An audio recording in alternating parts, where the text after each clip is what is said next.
আল্লাহ এক একজনকে এক এক রকম পরীক্ষা করবে, কারণ দুনিয়াটাই হচ্ছে পরীক্ষার জায়গা, ঠিক না?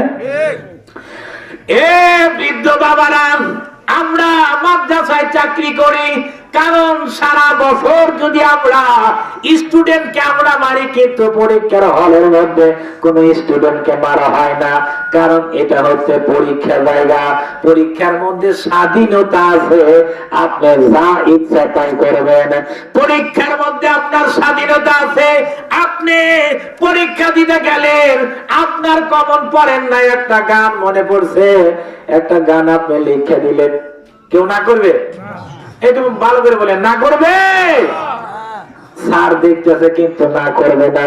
কেন করবে না? কারণ ওটা হলো পরীক্ষার জায়গা, পরীক্ষার মধ্যে কোনো নিষেধ নাই, কোনো বাধা নাই।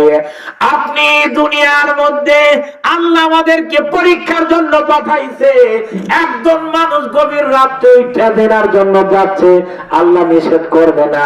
আর একজন ঠান্ডা পানি দাঁড়াইবে কইরা তাহাজ্জুদের মধ্যে দাঁড়াইয়া লম্বা নামাজ পড়া, লম্বা লম্বা সিজদা দেয় আমার আল্লাহকে, আল্লাহ তাও নিষেধ করবে না। কেন করবে না? পরীক্ষা। একজন বুঝছে কেন করবে না বলেন? পরীক্ষার জায়গা, আল্লাহ না করবে না। এই জন্য পরীক্ষা এক একজনকে এক এক রকম উত্তীর্ণ করবে। আল্লাহ পরীক্ষার সব কিছু এখানে আমাদের দুনিয়ার মধ্যে যারা পরীক্ষা দেয়, পরীক্ষার দেয় ফলগুলা, প্রশ্ন কি আগে ফাঁস হয়? হ্যাঁ, না, ফাঁস হয় না। দুনিয়ার মধ্যে প্রশ্ন আল্লাহ ফাঁস করে দিয়েছে, আর দুনিয়ার মধ্যে হচ্ছে পরীক্ষা দিতে হবে, আর পরীক্ষার রেজাল্ট বের হবে হচ্ছে পরকালে। সুবহানাল্লাহ বলেন। যেই মানুষটা পরীক্ষায় উত্তীর্ণ হবে, আল্লাহ পাক তার জন্য জান্নাত খানা রেডি করে রাখবে। এটা সুবহানাল্লাহ কইলেন না?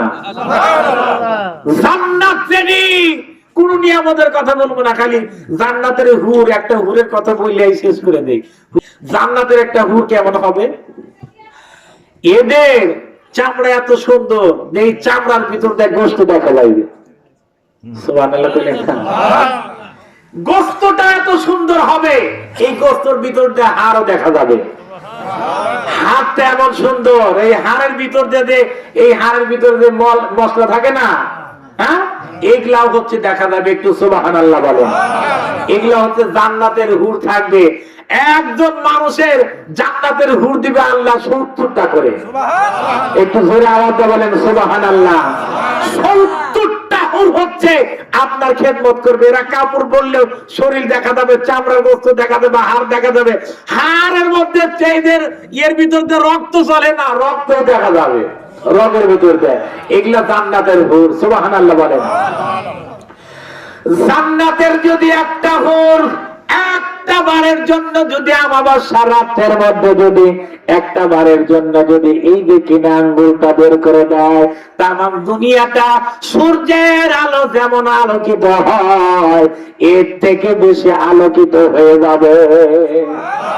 এমন সুন্দর, আপনি বলবেন তাই কোন দিন হয়?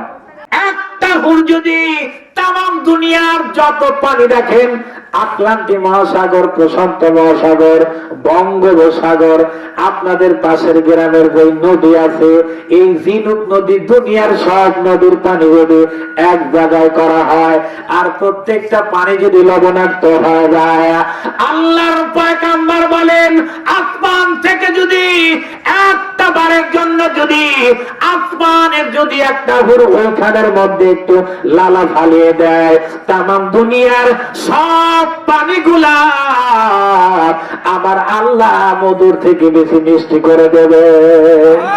এটা হচ্ছে জান্নাতের হুর। একটু আওয়াজ দিয়ে বলেন না সুবহানাল্লাহ।